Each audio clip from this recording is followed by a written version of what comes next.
செழிப்பே வராதுன்னு நினைக்கிற ஒரு மேட்டையே செழிப்பா மாற்றுகிறார். ஏசாயா 41:18. உயர்ந்த மேடுகளில் ஆறுகளையும் பள்ளத்தாக்கு நடுவே ஊற்றுகளையும் திறந்து வனாந்திரத்தை தண்ணீர் தடாகமாகவும்.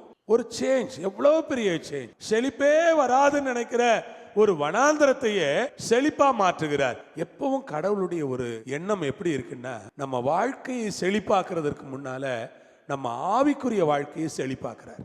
அதுதான் அவர் செய்யற காரியம். அவரு செய்யறதே நம்முடைய ஆவிக்குரிய வாழ்க்கையை செழிப்பாக்கிடுவார். எப்போ உட்கார்ந்தாலும் ஜெபிக்கிறவங்களா, எப்ப வேதத்தை எடுத்தாலும் உட்கார்ந்து தாராளமா வாசிக்கிறவங்களா, எப்பவும் பாடி துதிக்கிறவங்களா, ஆராதிக்கிறவங்களா, முதல்ல நம்மளை ஸ்பிரிச்சுவலா நல்லா மோல்டு பண்றார் ஆண்டவர். 2 ஆசீர்வாதமும் நம்முடைய வாழ்க்கையிலே இணைந்து வர வேண்டும். ஆவிக்குரிய ஆசீர்வாதமும் சரீர பிரகாரமான ஆசீர்வாதங்களும் இணைந்து வர வேண்டும்.